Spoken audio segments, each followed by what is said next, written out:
গত বেশ কিছুদিন ধরেই বললে ভালোই হয় যে গত বেশ কয়েক মাস ধরেই ইসির সঙ্গে এনসিপি দলটি আসলে মুখোমুখি একটা অবস্থানে দাঁড়িয়ে গেছে, চলে গেছে তাদের দলীয় প্রতীক নিয়ে।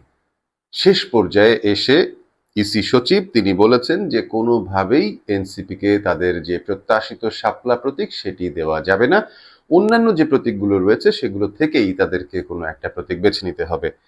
জবাবে এনসিপি বলছে ইসির চাপিয়ে দেওয়া প্রতীক নেবে না এনসিপি, কোনোভাবেই তারা ইসির কোনো চাপিয়ে দেওয়া প্রতীক গ্রাহ্য করবে না। এবং এই খবরটি করেছে আজকে জাতীয় দৈনিক সংবাদ, তাদের প্রথম পাতায় শিরোনামে এই খবরটি তারা ছাপিয়েছে। কোনোভাবেই চাপিয়ে দেওয়া কোনো প্রতীক এনসিপি আসলে গ্রহণ করবে না।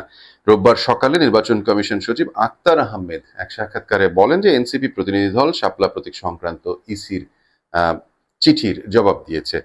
আর এই যে জবাব, সেই জবাবে দক্ষিণাঞ্চলীয় মুখ্য সংগঠক এনসিপির এবং অনেক পপুলার একজন নেতা এই মুহূর্তে বাংলাদেশে, হাসনাত আব্দুল্লাহ, তিনি বলেছেন যে নির্বাচন কমিশন স্বেচ্ছাচারী সিদ্ধান্ত নিচ্ছে এবং এসব সিদ্ধান্ত মূলত চাপিয়ে দেওয়া।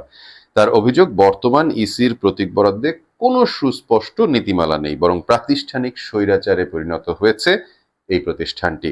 তিনি আরো বলেন, ইসির আচরণ দেখে মনে হয় রিমোট কন্ট্রোল অন্য কারো হাতে।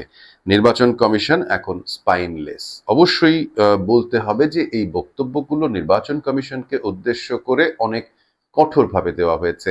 এনসিপির কাছ থেকে এত কঠোর বক্তব্যের পর আসলে ইলেকশন কমিশন কি জবাব দেয় সেটি এখন দেখার বিষয়।